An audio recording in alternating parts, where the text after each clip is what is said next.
ನಮಸ್ತೆ, Manjula Vinod recipes and vlog ಚಾನಲ್ಗೆ ನಿಮ್ಮೆಲ್ಲರಿಗೂ ಸ್ವಾಗತ. ಇವತ್ತಿನ ರೆಸಿಪಿಲಿ ನಾನು ಡಬಲ್ ಬೀನೀಸ್ ಮತ್ತು ಹೀರೆಕಾಯಿ ಹಾಕಿ ಮಸಾಲ ಸಾಂಬಾರು ಮಾಡ್ತಾಯಿದ್ದೀನಿ. ಬನ್ನಿ ಮಾಡೋ ವಿಧಾನ ನೋಡ್ಕೊಂಡು ಬರೋಣ. ಸಾಂಬಾರು ಮಾಡೋದಕ್ಕೆ ನಾನು ಒಂದು ಅರ್ಧ ಕೆಜಿಯಷ್ಟು ಹೀರೆಕಾಯಿನ ಸಿಪ್ಪೆ ಎಲ್ಲ ತೆಗೆದು ತೊಳೆದು ಹಾಗೆ ಒಂದು ಮೀಡಿಯಮ್ ಸೈಜಲ್ಲಿ ಕಟ್ ಮಾಡಿ ಇಟ್ಕೊಂಡಿದ್ದೀನಿ. ಹಾಗೆ ಡಬಲ್ ಬೀನೀಸ್ನ ಒಂದು ಸಲ ತೊಳೆದು ಇಟ್ಕೊಂಡಿದ್ದೀನಿ. ಇದು ಹಸಿದು ಡಬಲ್ ಬೀನೀಸ್ ಕಾಳು. ಮೊದಲು ಸಾಂಬಾರು ಮಾಡೋದಕ್ಕೆ ನಾವು ಮಸಾಲ ಪದಾರ್ಥಗಳನ್ನೆಲ್ಲ ಎಣ್ಣೆಲಿ ಹಾಕಿ ಹುರಿದು ಅದನ್ನು ಗ್ರೈಂಡ್ ಮಾಡಿ ಇಟ್ಕೊಳ್ಳೋಣ.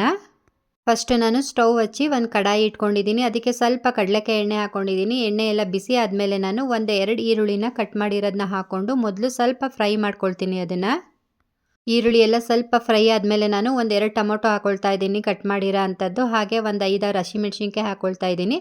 ಸ್ವಲ್ಪ ಶುಂಠಿ, ಬೆಳ್ಳುಳ್ಳಿ ಮತ್ತು ಚಕ್ಕೆ ಲವಂಗ ಇಷ್ಟನ್ನು ಹಾಕ್ಕೊಂಡು ನಾನು ಎಣ್ಣೆಯಲ್ಲಿ 1-2 ನಿಮಿಷ ಫ್ರೈ ಮಾಡ್ಕೊಳ್ತೀನಿ. ಈ ಎಲ್ಲ ಮಸಾಲ ಪದಾರ್ಥಗಳು ಎಣ್ಣೆಯಲ್ಲಿ ಚೆನ್ನಾಗಿ ಫ್ರೈ ಆಗಬೇಕು, ಮೆತ್ತಗಾಗಬೇಕು, ಅಲ್ಲಿವರೆಗೂ ಫ್ರೈ ಮಾಡ್ಕೊಳ್ಳೋಣ. ಹಸಿಮೆಣ್ಸಿನ್ಕಾಯಿ ಆಪ್ಷನಲ್ಲು, ಬೇಕಾದರೆ ಹಾಕೋಬೋದು, ಇಲ್ಲಾಂದರೆ ಇಲ್ಲ. ಆದರೆ ಹಸಿಮೆಣ್ಸಿನ್ಕಾಯಿ ಹಾಕೋದ್ರಿಂದ ಸಾಂಬಾರು ಒಳ್ಳೆ ಟೇಸ್ಟ್ ಕೊಡುತ್ತೆ, ಹಾಗೆ ಒಳ್ಳೆ ಕಲರು ಸಹ ಕೊಡುತ್ತೆ. ಸೊ ಇವಾಗ ನೋಡಿ ಎಲ್ಲ ಚೆನ್ನಾಗಿ ಫ್ರೈ ಆಗಿದೆ. ಇವಾಗ ಸ್ಟವ್ ಆಫ್ ಮಾಡಿ ನಾನು ಇದನ್ನು ಒಂದು 1/4 ಗಂಟೆ ಟೈಮು ಆರೋದಕ್ಕೆ ಬಿಡ್ತೀನಿ. ಇವಾಗ ಗ್ರೈಂಡ್ ಮಾಡ್ಕೊಳ್ತಾ ಇದ್ದೀನಿ. ನಾನು ಒಂದು ಬೌಲಷ್ಟು ತೆಂಗಿನ ಹೋಳನ್ನು ತೊಗೊಂಡಿದ್ದೀನಿ. ಅದನ್ನು ಮಿಕ್ಸಿಲಿ ಒಂದು ಸಲ ಗ್ರೈಂಡ್ ಮಾಡಿಕೊಂಡ್ರೆ ಈ ಥರ ನುಣ್ಣಗಾಗುತ್ತೆ. ಇವಾಗ ನಾನು ಹುರಿದಿಟ್ಕೊಂಡಿರೋ ಅಂಥ ಮಸಾಲ ಪದಾರ್ಥಗಳನ್ನು ಹಾಕ್ಕೊಳ್ತಾ ಇದ್ದೀನಿ. ಇವಾಗ ನಾನು ಮಸಾಲ ಪುಡಿಗಳನ್ನು ಹಾಕ್ಕೊಳ್ತಾ ಇದ್ದೀನಿ. 3 ಸ್ಪೂನಷ್ಟು ಧನಿಯಾ ಪುಡಿ ಹಾಕ್ಕೊಳ್ತಾ ಇದ್ದೀನಿ. 1.5 ಸ್ಪೂನು ಅಚ್ಕಾರದ ಪುಡಿ ಹಾಕ್ಕೊಳ್ತಾ ಇದ್ದೀನಿ.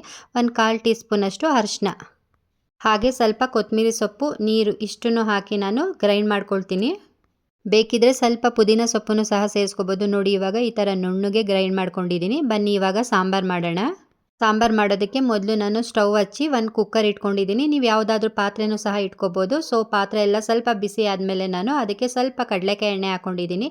ಎಣ್ಣೆ ಎಲ್ಲ ಬಿಸಿ ಆದಮೇಲೆ ನಾನು ಒಗ್ಗರಣೆಗೆ ಸ್ವಲ್ಪ ಸಾಸಿವೆ, ಹಾಗೆ ಕಟ್ ಮಾಡಿ ಇಟ್ಕೊಂಡಿರೋ ಅಂಥ ಈರುಳ್ಳಿ, ಕರಿಬೇವಿನ ಸೊಪ್ಪು ಇಷ್ಟನ್ನು ಹಾಕಿ ಎಣ್ಣೆಯಲ್ಲಿ ಫ್ರೈ ಮಾಡ್ಕೊಳ್ತೀನಿ.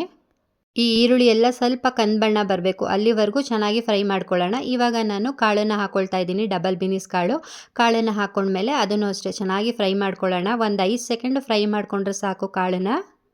ಮತ್ತು ನಾನು ಇವಾಗ ಕಟ್ ಮಾಡಿ ಇಟ್ಕೊಂಡಿರೋ ಅಂಥ ಹೀರೆಕಾಯಿನ ಹಾಕ್ಕೊಳ್ತಾ ಇದ್ದೀನಿ. ನೀವು ಈ ಹೀರೆಕಾಯಿ ಜಾಗದಲ್ಲಿ ಬೇರೆ ಯಾವುದೇ ತರಕಾರಿನೂ ಸಹ ಸೇರಿಸ್ಕೊಂಡು ಸಾಂಬಾರನ್ನ ಮಾಡ್ಬೋದು. ಹೀರೆಕಾಯಿ ಹಾಕಿದ್ಮೇಲೆ ನಾನು 1 ನಿಮಿಷ ಇದನ್ನು ಚೆನ್ನಾಗಿ ಫ್ರೈ ಮಾಡ್ಕೊಳ್ತೀನಿ. ಈ ಹೀರೆಕಾಯಿದು ಹಸಿ ಸ್ಮೆಲ್ ಎಲ್ಲ ಹೋಗಬೇಕು, ಹಾಗೆ ಇದು ಎಣ್ಣೆಯಲ್ಲಿ ಚೆನ್ನಾಗಿ ಫ್ರೈ ಆಗಬೇಕು ಹೀರೆಕಾಯಿ. ಇವಾಗ ಹೀರೆಕಾಯಿ ಮತ್ತು ಡಬಲ್ ಬೀನೀಸು ಎರಡು ಎಣ್ಣೆಯಲ್ಲಿ ಚೆನ್ನಾಗಿ ಫ್ರೈ ಆಗಿದೆ. ಇವಾಗ ನಾವು ರುಬ್ಬಿಟ್ಕೊಂಡಿರೋ ಅಂಥ ಮಸಾಲಾನ ಹಾಕ್ಕೊಳ್ಳೋಣ. ಹಾಗೆ ಮಿಕ್ಸಿ ಜಾರಲ್ಲಿ ಸ್ವಲ್ಪ ಮಸಾಲ ಎಲ್ಲ ಇರುತ್ತಲ್ಲ, ಸೊ ಅದಕ್ಕೆ ಮತ್ತೆ ನಾನು ನೀರನ್ನು ಸೇರಿಸಿ ಮಿಕ್ಸ್ ಮಾಡಿ ಹಾಕ್ಕೊಳ್ತಾ ಇದ್ದೀನಿ. ಮತ್ತು ನಾನು ಈ ಸಾಂಬಾರು ಎಷ್ಟು ಕನ್ಸಿಸ್ಟೆನ್ಸಿ ಬೇಕು, ಗಟ್ಟಿ ಅಥವಾ ತೆಳು ಬೇಕು ನೋಡಿ ನೀರನ್ನು ಸೇರಿಸ್ಕೊಳ್ತಾ ಇದ್ದೀನಿ. ಇದು ನಾನು ಇಡ್ಲಿ, ದೋಸೆ ಮತ್ತು ಅನ್ನ, ಚಪಾತಿ ಎಲ್ಲದಕ್ಕೂ ಸೇರಿಸೇ ಮಾಡ್ತಾ ಇರೋದು. ಸೊ ಯಾವ್ದು ಮಾಡಿದ್ರೂ ಆಗಲಿ ಅಂತ ಹೇಳಿ ಅದಕ್ಕೆ ತುಂಬ ಗಟ್ಟಿ ಏನು ಮಾಡ್ತಾಯಿಲ್ಲ, ನಾನು ಒಂದು ಮೀಡಿಯಮ್ ಕನ್ಸಿಸ್ಟೆನ್ಸಿಲಿ ಮಾಡ್ತಾಯಿದ್ದೀನಿ. ಆಮೇಲೆ ನೀವು ಈ ಸಾಂಬಾರನ್ನ ಎಷ್ಟೇ ತೆಳು ಮಾಡಿದ್ರೂ 1 ಅವರ್ ಇಟ್ಟ ತಕ್ಷಣ ಇದು ಗಟ್ಟಿನೇ ಆಗುತ್ತೆ. ಸೊ ನೋಡಿ ನಾನು ಇವಾಗ ನೀರನ್ನೆಲ್ಲ ಸೇರಿಸಿ ಹಾಗೆ ರುಚಿಗೆ ತಕ್ಕಷ್ಟು ಕಲ್ಲುಪ್ಪನ್ನು ಹಾಕಿ ಒಂದು ಸಲ ಚೆನ್ನಾಗಿ ಮಿಕ್ಸ್ ಮಾಡಿ ನಾನು ಇದನ್ನು ಕುದಿಯೋದಕ್ಕೆ ಬಿಡ್ತೀನಿ. ನಾವು ಮಸಾಲ ಪದಾರ್ಥನೆಲ್ಲ ಹುರಿದು ಹಾಕಿರೋದ್ರಿಂದ, ಅಂದರೆ ಎಣ್ಣೆಲಿ ಫ್ರೈ ಮಾಡಿ ಹಾಕಿರೋದ್ರಿಂದ ಇದನ್ನು ತುಂಬ ಹೊತ್ತು ಕುದಿಸೋ ಅವಶ್ಯಕತೆ ಇಲ್ಲ. ಅಂದರೆ ಒಂದು 1/4 ಗಂಟೆ ಟೈಮು ಈ ಸಾಂಬಾರನ್ನ ಕುದಿಸಿದ್ರೆ ರೆಡಿ ಆಗುತ್ತೆ ಡಬಲ್ ಬೀನೀಸು ಮತ್ತು ಹೀರೆಕಾಯಿ ಮಸಾಲ ಸಾಂಬಾರು. ಇದು ಇಡ್ಲಿ, ದೋಸೆ, ಅನ್ನ, ಚಪಾತಿ, ಮುದ್ದೆ ಎಲ್ಲದಕ್ಕೂ ಒಳ್ಳೆ ಕಾಂಬಿನೇಷನ್ ಅಂತಲೇ ಹೇಳ್ಬೋದು. ಯಾವಾಗಲೂ ಮನೇಲಿ ಜಾಸ್ತಿ ಬೇಳೆ ಸಾಂಬಾರು, ಉಪ್ಪು ಸಾಂಬಾರು ಅಥವಾ ಬಸ್ಸಾಂಬಾರು ಇದೇ ಜಾಸ್ತಿ ಮಾಡ್ತಿರ್ತೀರ. ಸೊ ಹಸಿ ಡಬಲ್ ಬೀನೀಸ್ನ ತೊಗೊಂಡು ಹೀರೆಕಾಯಿ ಹಾಕಿ ಈ ಥರ ಒಂದು ಸಲ ಮಸಾಲ ಸಾಂಬಾರು ಮಾಡಿ ನೋಡಿ ಎಷ್ಟು ಟೇಸ್ಟಿಯಾಗಿರುತ್ತೆ ಅಂತ ಹೇಳಿ. ಇನ್ನೊಂದು 2 ನಿಮಿಷ ಈ ಸಾಂಬಾರನ್ನ ಕುದಿಸಿದ್ರೆ ರೆಡಿ ಆಗುತ್ತೆ. ಎಣ್ಣೆ ಎಲ್ಲ ಬಿಟ್ಕೊಳ್ತಾ ಬರ್ತಾ ಇದೆ ಅಂತಂದರೆ ಸಾಂಬಾರು ರೆಡಿಯಾಗಿದೆ ಅಂತ ಅರ್ಥ. ಸೊ ನಾನು ಇವಾಗ ಸ್ಟವ್ನ ಆಫ್ ಮಾಡ್ತಾ ಇದ್ದೀನಿ. ಫೈನಲಿ ಡಬಲ್ ಬೀನೀಸ್ ಹಾಗೆ ಹೀರೆಕಾಯಿ ಮಸಾಲ ಸಾಂಬಾರು ರೆಡಿಯಾಗಿದೆ. ಈ ರೆಸಿಪಿನ ನೀವು ಒಂದ್ಸಲ ಟ್ರೈ ಮಾಡಿ, ಹಾಗೆ ಹೇಗೆ ಬಂತು ಅಂತ ಕಮೆಂಟ್ ಮಾಡಿ ತಿಳಿಸೋದನ್ನು ಮರಿಬೇಡಿ. ನಿಜವಾಗ್ಲೂ ಹೇಳ್ತೀನಿ, ಈ ಸಾಂಬಾರನ್ನ ನೀವು ಒಂದ್ಸಲ ಟ್ರೈ ಮಾಡಲೇಬೇಕು, ಅಷ್ಟು ಚೆನ್ನಾಗಿದೆ ಸಾಂಬಾರು. ಸರಿ ಫ್ರೆಂಡ್ಸ್, ಈ ರೆಸಿಪಿ ನಿಮ್ಗೆ ಏನಾದರೂ ಇಷ್ಟ ಆಗಿದ್ರೆ ಪ್ಲೀಸ್ ಒಂದು ಲೈಕ್ ಕೊಡೋದನ್ನು ಮರಿಬೇಡಿ. ಹಾಗೆ ಶೇರ್ ಮಾಡಿ, ಕಮೆಂಟ್ ಮಾಡಿ, ಸಬ್ಸ್ಕ್ರೈಬ್ ಮಾಡ್ಕೊಂಡು ನೋಡಿ. ಮತ್ತೆ ಸಿಗ್ತೀನಿ Manjula Vinod recipes and vlog ಚಾನಲ್ನಲ್ಲಿ.